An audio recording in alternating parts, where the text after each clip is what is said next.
Hi, welcome back to my channel. I do what I love. Bank Nifty option trading 24th July expiry 51,900 put. Buying price is 300 and exit is 320. Today's profit is 3,000. So video మొత్తం చూసిన వాళ్ళకి ఈ profit కనిపిస్తుంది ఎంత వచ్చింది అనేది. So నేను order place చేయగానే వీడియో షూట్ చేయడం స్టార్ట్ చేశాను ఆర్డర్ ఎగ్జిట్ అయ్యేంత వరకు. అండ్ బ్యాంక్ నిఫ్టీ ఇవాళ 52,431 opening and day high is 52,835, day లో ఈజ్ 52,282. సో మార్నింగ్ అని కాదు, మార్కెట్ ఆఫ్టర్నూన్ వరకు కూడా డౌన్ సైడే డాన్స్ చేసింది చాలాసేపు, అప్ అండ్ డౌన్. సో పెద్దగా ఇవాళ మూమెంట్ లేదనమాట. కానీ నేను ఎలాగా ఇంకా మూమెంట్ లేకపోయినా సరే ప్రాఫిట్ అయితే తీయగలిగాను 3,000 రూపీస్. సో మార్కెట్స్ మూమెంటం లేకపోతే ఏమవుతుందంటే ఆప్షన్స్లో మనకి మూమెంటం రాదు. Market in the sense bank Nifty future చెప్తున్నాను నేను. సో బ్యాంక్ నిఫ్టీ ఫ్యూచర్ మనకి అప్ అండ్ డౌన్ ఎక్కువ హెవీ వాల్టిలిటీతో ఉందనుకోండి, కొంచెం ప్రాఫిట్స్ చూడొచ్చు, అట్లాగే లాసెస్ కూడా చూడొచ్చు. జాగ్రత్తగా చేసుకుంటే లాసెస్ అనేవి కనిపించవు, ప్రాఫిట్సే కనిపిస్తాయి. అండ్ వన్ మోర్ థింగ్ ఏంటంటే, ప్రాఫిట్సే కనిపిస్తాయి అని నేను అంటున్నాను కదా అని చెప్పేసి ఓకే ప్రాఫిట్స్ వస్తాయని చెప్పేసి గుడ్డిగా ఆర్డర్స్ ప్లేస్ చేయకండి. తెలిసిన వాళ్ళ ద్వారా ఆర్డర్స్ ప్లేస్ చేయడానికి ట్రై చేయండి, అదర్వైజ్ నేర్చుకొని మరీ చేయండి, లేకపోతే లాసెస్ చూస్తారు. ప్రాఫిట్స్ వస్తాయి అని నేను చెప్తున్నాను కదా, ఎంత అయితే ప్రాఫిట్స్ వస్తాయో అంతే ఈక్వల్గా లాసెస్ కూడా వచ్చే ఛాన్సెస్ ఉంటాయి. అండ్ ప్రాఫిట్స్ కన్నా ఎక్కువ లాసెస్ ఎక్కువ బేర్ చేసే ఛాన్సెస్ ఉంటాయి అన్నమాట. ఈవెన్ మీరు వస్తాయిలే అన్న ధీమాతో ఉన్నారనుకోండి, డబ్బులు ఎట్టిపోతాయి అని చెప్పేసి, అలా ఎప్పుడు ఆ కాన్ఫిడెన్స్లో ఉండకూడదు. Depends on market conditions. So profits కనిపించగానే ఎగ్జిట్ అయిపోతూ ఉండాలన్నమాట. ఈవెన్ 1,000 కనిపించినా, 2,000 వచ్చినా, 500 వచ్చినా ఎగ్జిట్ అయిపోవాలి. మనం హోల్డింగ్ ఎక్కువసేపు పెట్టకూడదు. సో అలా హోల్డింగ్ చేసామనుకోండి, మనకి ప్రీమియం అనేది తగ్గిపోతుంది, కాబట్టి లాసెస్ ఎక్కువ బేర్ చేయాల్సి వస్తుంది. అందువల్ల మార్కెట్లో ప్రొఫెషనల్స్ చాలా మంది ఉన్నారు. సో మీరు నేర్చుకొని చేశారనుకోండి, ఈవెన్ మీరు లాసెస్లో ఉన్నా సరే ఎలా రికవర్ చేయాలనే ఐడియా ఉంటుంది, అండ్ మీరు రికవర్ చేసే కెపబిలిటీలో కూడా ఉంటారనమాట.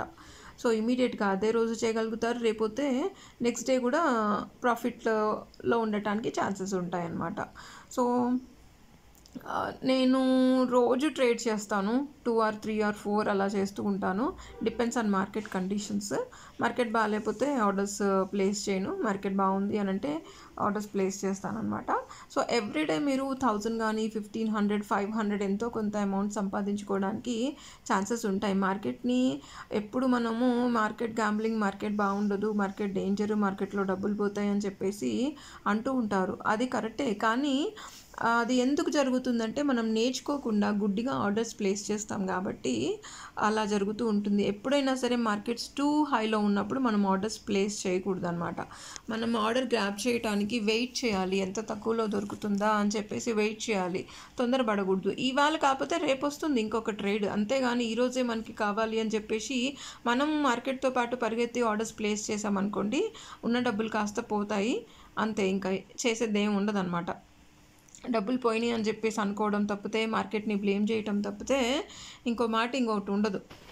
అందుకని చెప్పేసి నేర్చుకొని మరీ చేశారనుకోండి, మీకు ప్రాఫిట్స్ ఎవరి దగ్గర అయితే మీరు నేర్చుకున్నారో వాళ్ళు ఫీల్ అవుతారు, ఓకే మా స్టూడెంట్స్ బాగా చేస్తున్నారు అని చెప్పేసి ఫీల్ అవుతారు. ఒకవేళ మీకు డౌట్స్ ఉన్నా వాళ్ళు క్లియర్ చేస్తారు. అండ్ ఏదైనా ఓకే ఇక్కడ లాస్ వచ్చింది ఎలా కవర్ చేయాలన్నా వాళ్ళు చెప్తూ ఉంటారనమాట. సో మీరు ఒక సపోర్ట్ తీసుకొని నేర్చుకొని మరి చేస్తే మీకు రోజు 1,500, 2,000, 3,000 అలా వస్తూనే ఉంటాయి. అండ్ ఒకవేళ లాస్ వచ్చినా సరే టెన్షన్ పడకూడదు. సో టెన్షన్ పడి మనం ఆర్డర్స్ ప్లేస్ చేసామనుకోండి, అక్కడ కూడా ఈవెన్ మనం ప్రాఫిట్స్ రాకుండా లాసెస్ వచ్చినాయి కదా, మళ్ళీ లాసెస్ని ఎలా కవర్ చేయాలి అని ఇంకొక ఆర్డర్ తీసుకొని మళ్ళీ ఆర్డర్స్ మీద ఆర్డర్స్ ప్లేస్ చేస్తే అక్కడ కూడా పోతాయి. అప్ అండ్ డౌన్ మనం 2 సార్లు ఈవెన్ పుట్ తీసుకున్నా కాల్ తీసుకున్నా లాసెస్ అనేవి బేర్ చేయాల్సి వస్తుంది. అందుకని కూల్ మైండ్ సెట్తో మనము వెయిట్ చేయాలి. మార్కెట్ని గ్రాబ్ చేయడానికి వెయిట్ చేసి ఎక్కడ ప్లేస్ చేస్తే బాగుంటుంది, ఎక్కడ ఎంట్రీస్ దొరికితే ఎంత ప్రాఫిట్ తీయొచ్చు అనేది మనకు తెలిసి ఉండాలన్నమాట.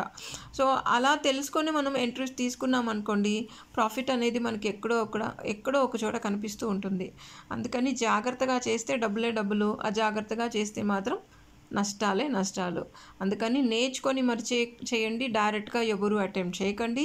ఈవెన్ బ్యాంక్ నిఫ్టీ ఫ్యూచర్స్ తెలిస్తేనే ఆప్షన్స్ అనేవి ట్రేడ్ చేయడానికి ఛాన్స్ ఉంటుందన్నమాట. అండ్ మార్కెట్లో ఎంత నేర్చుకున్నా తక్కువేనండి. ఎక్స్పీరియన్స్ అనేది రోజు వస్తూనే ఉంటుంది. ఎంత ఎక్స్పీరియన్స్ వచ్చినా అది చాలా చాలా చాలా తక్కువ అనమాట. అందుకని రోజు మనం మార్కెట్ని వాచ్ చేస్తూ ఉండాలి. ఈవెన్ ట్రేడ్ చేయకపోయినా సరే మార్చేస్తూ ఉండాలి. ఒకవేళ ఎవరైనా ట్రేడ్ చేయాలి అనుకుంటే మాత్రం ఊరికేనే వాచ్ చేయండి. మార్కెట్ ఏంటి అనేది తెలుసుకోండి. సో మీకు కొంచెం ఐడియా వస్తుంది, వాట్ ఈజ్ వాట్ అనేది తెలుస్తుంది అనమాట. సబ్స్క్రైబ్ చేయడం మర్చిపోకండి. లైక్ చేయండి, షేర్ చేయండి. Thank you so much for watching. I do what I love. Keep smiling always.